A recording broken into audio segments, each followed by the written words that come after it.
हम्म, चलिए दोस्तों, आज हम बात करते हैं कि क्यों हमने जो है राफेल, फ्रांस का राफेल फाइटर प्लेन है उसको ख़रीदा। और जबकि हमारे पास ऑप्शन था कि हम और सुकोई 30 MKI को ख़रीद सकते थे। ये दोनों ही जो फाइटर प्लेन हैं ये दोनों ही मल्टी रोल कैपेबिलिटी रखते हैं, पर फिर भी हमने इसको क्यों और नहीं ख़रीदा, जबकि इसका जो प्राइस है सुखोई का वो राफेल के मुकाबले आधा है। तो एक आधे प्राइस का जो है वो हमने ना खरीद के राफेल को क्यों लिया जिसका प्राइस जो है वो डबल है। तो उसके रीजंस पर गौर करते हैं। तो सबसे पहले तो आप इनके साइज़ को देखिए। तो सुखोई 30 MKI का जो साइज़ है वो डबल है राफेल के मुकाबले। अब इस बड़े साइज़ का कुछ फ़ायदा भी है और कुछ नुकसान भी हैं। तो पहले फ़ायदे की बात कर लेते हैं। बड़ा साइज़ है, बड़ा इंजन है, ज़्यादा पावरफुल इंजन है। तो इसका फ़ायदा ये है कि ये जो है ज़्यादा वेपन्स कैरी कर सकता है। कई बहुत ज़्यादा हथियार को ये ले जा सकता है, कैरी कर सकता है। दूसरा एडवांटेज ये है कि इसके फ्यूल टैंक्स भी काफ़ी बड़े हैं, तो ये ज़्यादा फ्यूल कैरी करता है। और ज़्यादा फ्यूल कैरी करने के कारण जो है ये ज़्यादा लंबी दूरी तक स्ट्राइक कर सकता है। तो ये करीब 3000 किलोमीटर दूर तक जो है इसमें स्ट्राइक करने की कैपेसिटी है। और इसको रिफ्यूलिंग की ज़रूरत जो है वो नहीं पड़ेगी। तो एक ज़्यादा बॉम्ब्स ले जा सकता है, मिसाइल्स कैरी कर सकता है, और बहुत ही डीप जो है वो अटैक कर सकता है। तो ये हो गए इस बड़े साइज़ के बेनिफिट। अब इस बड़े साइज़ के बेनिफिट हैं तो इसके नुकसान भी हैं। बड़े साइज़ का सबसे बड़ा नुकसान ये है कि इसका रेडार सिग्नेचर जो है वो बड़ा हो जाता है। यानी रेडार पे जो पकड़ है, रेडार पे ये आसानी से पकड़ में आ सकता है राफेल के मुकाबले। तो उतना स्टेल्थ नहीं है ये प्लेन। और वहीं हम राफेल की बात करें तो यही चीज़ जो है इसके लिए एडवांटेज का काम करती है। तो राफेल जो है इसका रेडार सिग्नेचर छोटा है। छोटा होने के कारण जो है ये ग्राउंड बॉम्बिंग वाले ऑपरेशंस को ज़्यादा आसानी से कर सकता है, क्योंकि रेडार की पकड़ में ये कम आएगा। स्टेल्थ एक बहुत छोटा सा इसका रेडार सिग्नेचर होगा। और जो है दूसरा एडवांटेज ये है कि बहुत ही कम समय में आप इसको प्रिपेयर कर सकते हो लड़ने के लिए, जबकि सुखोई जो है काफ़ी ज़्यादा टाइम लेता है इस मामले में। तो इस बड़े साइज़ का मेन डिसएडवांटेज ये हो जाता है कि ये जो है सुखोई जो है वो grounding operation, ground bombing, ground attack वाले जो ऑपरेशन है उसमें इतना एफिशिएंट नहीं होता है, क्योंकि इसका रेडार सिग्नेचर जो है वो बड़ा है। तो अगर आप ग्राउंड पर अटैक करने जाएंगे तो इसको जो है ज़्यादा क्लोज जो है जाके ये अटैक नहीं कर पाएगा, रेडार की पकड़ में आ जाएगा। और दुश्मन के जो एयर डिफेंस मिसाइल हैं या जो भी एयर गन्स हैं उनका वो इस पर अटैक कर सकती हैं। तो अगर आपको सुखोई से ग्राउंड अटैक ऑपरेशन कराने हैं तो आपको इसको बहुत ऊपर उड़ाना पड़ेगा। बहुत ऊपर उड़ाते हैं तो आपका फ्यूल खर्चा जो है वो बढ़ जाता है, यानी कि इससे ग्राउंड अटैक कराना जो है वो महंगा साबित होता है। और आपको ज़्यादा एयर ट्रैफिक का लोकल सपोर्ट जो है वो ज़्यादा चाहिए पड़ता है। तो ग्राउंड ऑपरेशन कराने में सुखोई जो है वो महंगा पड़ता है। वहीं डसॉल्ट राफेल जो है वो इस काम में काफ़ी एफिशिएंट है, काफ़ी इजीली कर लेता है और काफ़ी बेस्ट है स्पेशली ग्राउंड अटैक में। तो सुखोई जो है स्पेशली बना है एयर सुपीरियोरिटी के लिए। तो भले ही ये इसमें भी मल्टी रोल कैपेबिलिटी है, पर एक स्पेशलाइजेशन जो है इसका है एयर सुपीरियोरिटी में। तो एयर सुपीरियोरिटी जो है वो बेसिकली होता है एयर फाइटिंग में, यानी कि दुश्मन के प्लेन को अटैक करना, लड़ना उनसे, जिसको डॉग फाइट बोलते हैं।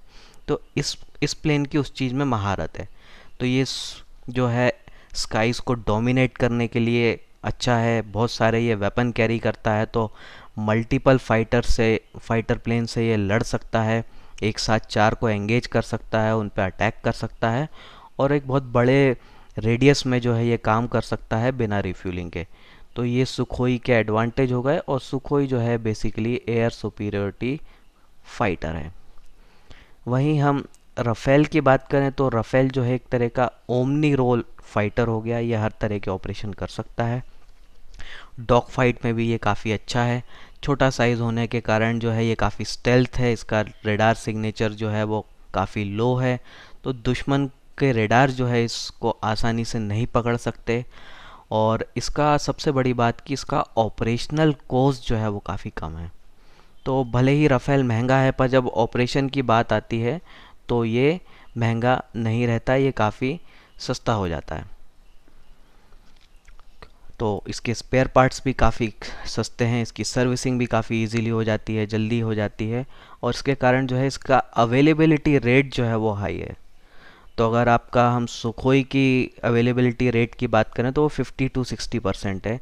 यानी अगर हमारे पास 100 सुखोईज हैं, उनमें से 50 या 60 ही एट ए टाइम रेडी होते हैं लड़ने के लिए, बाकी नहीं होते। वहीं हम राफेल की बात करें तो ये 70 to 80% इसकी अवेलेबिलिटी रेट है।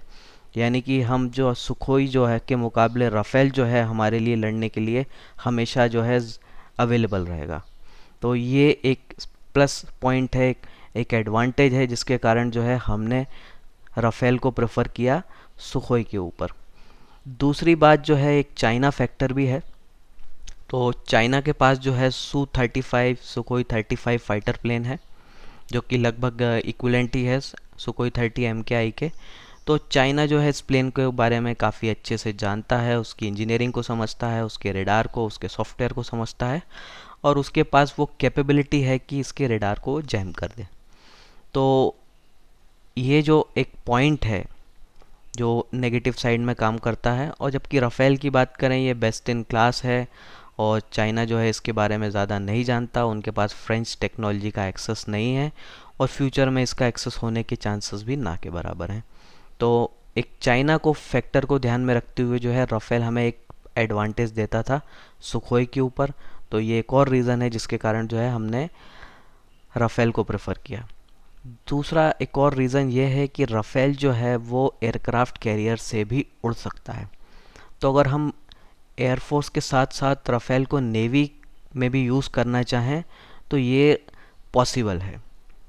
तो हमें कुछ अलग से स्पेशल नेवी के लिए जो है फाइटर प्लेन्स की एक्वायर करने की ज़रूरत नहीं होगी।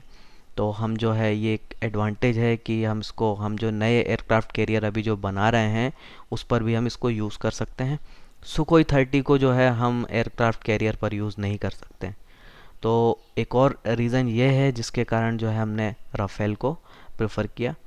तो ओवरऑल दोनों फाइटर प्लेन्स को हम कंपेयर करें तो हम बोल सकते हैं कि सुखोई जो है ग्राउंड अटैक के मामले में राफेल जितना बेस्ट नहीं है।